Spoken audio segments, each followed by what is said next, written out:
Calaroga Shark Media. Hello, I'm Johnny Mac with 5 good news stories. A couple won 100,000 pounds on the Euro Millions, and they're going to spend their winnings on fostering children. Kathleen said she's moaned in the past about her husband Mark playing the lottery every week, believing they weren't going to win. And then she thought Mark was playing a practical joke when he asked her to check the winning ticket. They checked the numbers. They had won. She was talking to the woman from the National Lottery when Mark came home with milk. She said, I told him to shush. I'm on the phone with the National Lottery. He looked at me in disbelief, and I put the phone on speaker, and the lady confirmed we'd won over 100,000 pounds. She said, I've always wanted to foster children. Mark and I discussed it many years ago, and then we had our own. Well, that is good news. Hey, good news if you like carbs. Apparently, pasta, rice, and potatoes could be great for your health. Bad news, they have to be cooled down first. Oh, great, cold fries. It turns out putting some leftovers in the fridge overnight might be great at promoting gut health. Lena Hilakavi-Clark is a professor of food science at the University of Minnesota and says that foods like pasta, rice, quinoa, and potatoes are sources of a special type of dietary fiber called MACs. The professor says while all fiber is good, MACs are particularly good for boosting gut health because of the way they influence your gut microbiome. Think of them as a natural prebiotic.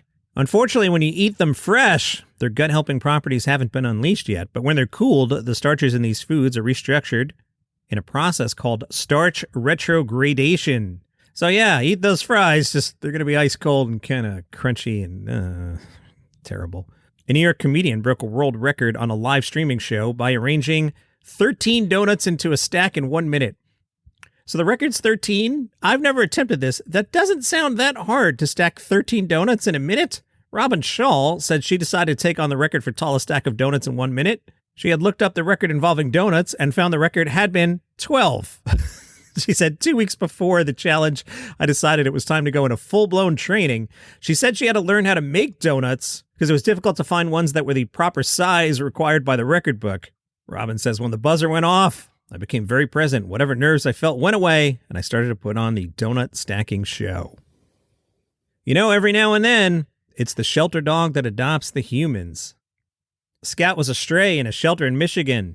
And apparently, Scout the dog decided, no one's going to adopt me. I'm out of here. Scout escaped the shelter and made his way to a nursing home. County Animal Control was called to the Meadowbrook Medical Care Facility, and they found one of the shelter's dogs, Scout, curled up on the couch. He had escaped from the shelter, scaled the 10-foot chain link fence, another 6-foot solid privacy fence, crossed a busy highway, found the nursing home, got through the front door, and curled up on the couch. Anyway, they took Scout back to the shelter. He escaped a few nights later and went back to the couch at the Meadowbrook waiting room.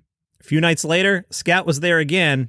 Marna Robertson is the nursing home's administrator and said, I'm a person who looks at outward signs, and if it's meant to be, it's meant to be. He did that 1 time, 2 times, 3 times, and obviously that's something you should pay attention to. And I asked the staff, well, he wants to be here. Would anybody like to have a dog? Scout was formally adopted by the nursing home and says of the residents to each and every one of them, it's their dog.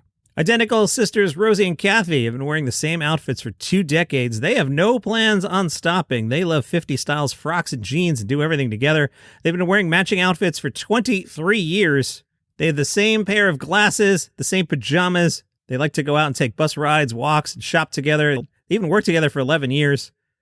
Kathy said, we have so many clothes. We always go to the shop and see something we like. We have the same coats. People see us and ask us to take a photograph. They say they don't often see twins our age together. Oh, there's more. Kathy says, we have exactly the same homes with the same layout and the same gray color scheme at the moment. The two recently went on a cruise to France and Spain together, and they packed the same clothes. And that's your 5 good news stories for today. Follow the show for free on Apple Podcasts, Spotify. You have a great day. I like that last story.